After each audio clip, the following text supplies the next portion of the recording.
Okay, it's Caroline, and I am back with the ride of my life, day 2. I actually did a Facebook Live, and of course, I can't save that for YouTube. So I'll just kind of fill you in. I just gave some information about what I'm doing and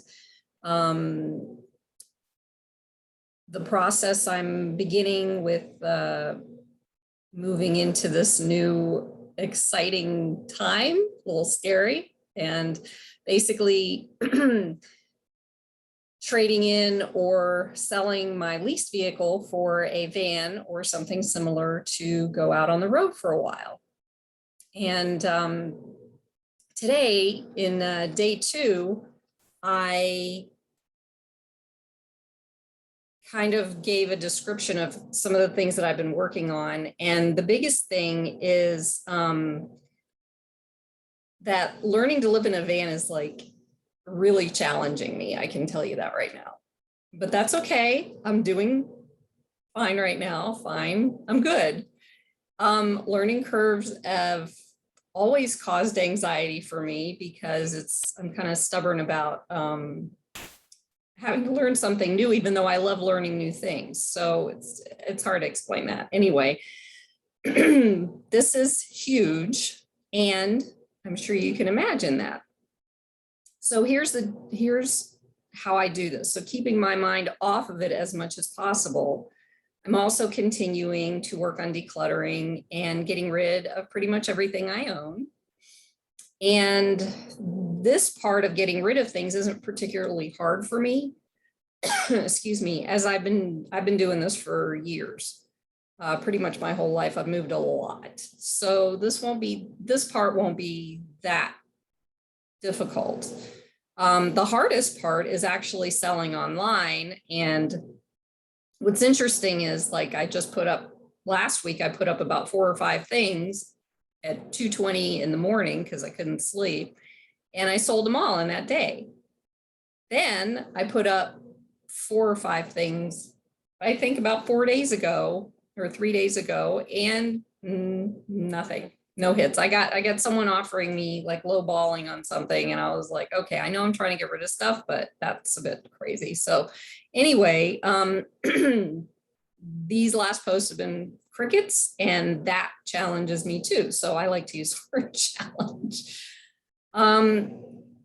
So what I'm doing now is the last part of this project is that I have pictures and paperwork to digitize, and I am doing what I can to budget this whole thing. So I'm doing them myself, and because of who I am also taking every single picture, well, not every single one of them, but as many as I have, which I happen to have been writing on the back of those pictures the entire time. So I know who's in the picture, where it was taken, and the date, which is completely frustrating for me with the older pictures that I have of the rest of my family, because they never did that. I don't know who these people are. So I figured I would do that. So that's helping me to actually put in this information as I digitize. So I've started with my daughter's pictures. And of course, there's like this huge stack, and it's taking a little while. And I still have pictures to go through of my son, my own, which is a huge bin, obviously. Let's not talk about that. And then there's my father, my mother, and my grandparents. So I am the keeper of the pictures of the family. And there's so many of them. And if I don't lose my mind from that, it will be a miracle. So anyway, as I'm doing that, I'm also preparing to sell or trade or whatever with my leased vehicle and get whatever the other vehicle is, a van or whatever, as I said. And there's so much to consider, and it's not that simple. And you really have to set things up so you can be in a place where as you create as little chaos as possible from what I'm seeing. And the first thing I'm doing right now is I'm working on figuring out how to do insurance. So what I'm finding is that, and if anybody has any information or set me straight or whatever, but this is what my finding has been.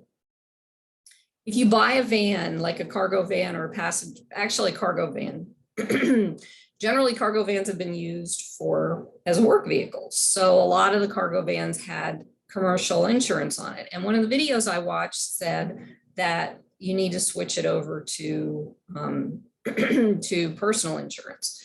So then I called my insurance company and told them what I was doing. And they said, oh yeah. And I said, well, I haven't actually done anything to change the cargo van, because I don't even have it yet, but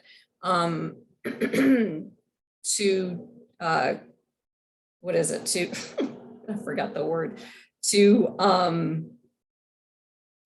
put the stuff in it, like the bed and the, whatever, and get, so they were like, well, if you have it all updated and da, da, da, da, da, you have to call these people. Well, and they're related to my insurance company. So I called them and they're like, oh, well, we don't do that. We have another company that we work with that will help you with that. So I called them and they said, okay, yeah, we can do that as long as you get a professional person to upgrade your vehicle. And I'm like, oh, okay. So that's the difference between $1,000 and like what, $8,000 to $10,000 worth of work on the vehicle because you're using a professional. So now what do I do? So that's why the process is it's going to go kind of slow. And as I learn how to do it and what I'm doing and how it affects me and how it affects my healing journey. And I mean, it's all there. It's all right in front of my face. And so the other thing, let's see, did I even finish? Okay, so I got the information and now I'm kind of looking at different aspects of it and potentially just staying. So I'm in the state of Florida right now. And because it's a snowbirding state anyway, this is a good place to start. So what I'm looking at doing is probably getting the van and figuring things out as I go, but staying down here until March or April when it starts to warm up in the rest of the lower contiguous states in the United States, which is where I'm at right now. And so the other thing I also need to figure out is getting a physical and a mailing address, which there are different ways of doing that. And what I found out was, I'm still kind of working on that, but I did find out that there is mail forwarding, which I actually didn't know about, where they will open your mail and they'll scan things for you. They'll send them to you, whatever you need while you're on the road. Thank goodness I don't get a lot of mail, if anything. So that might not be an issue. But then there's always the physical address. So I am looking to find a physical address in the state of Florida as I go, because I'll be living in a van. So I don't have a physical address. So, whatever that looks like, that's what's going to happen. And then I've also recognized that in this, well, at least in this country, I don't know how it works in other countries with van life or living in a van. Freedom's not so free when you have to, there's an expectation of having an address and living in a house. I don't have a house. I don't own a house. I am in an Airbnb right now. And it isn't something that appeals to me to buy a house right now, if at all. And if I do, it'll probably be a tiny home, or something like that. So, but that's way out, that's in the future. So, I mean, my intention is probably to be doing the van life thing for maybe a year or two at the most, and then keeping the van to use to travel when I want to go, different places or whatever in comfort without having to stay in a hotel room. Okay, so I'm sure there's a way to figure these things out. People have done it. It can be done. Obviously, there's plenty of people out there doing this.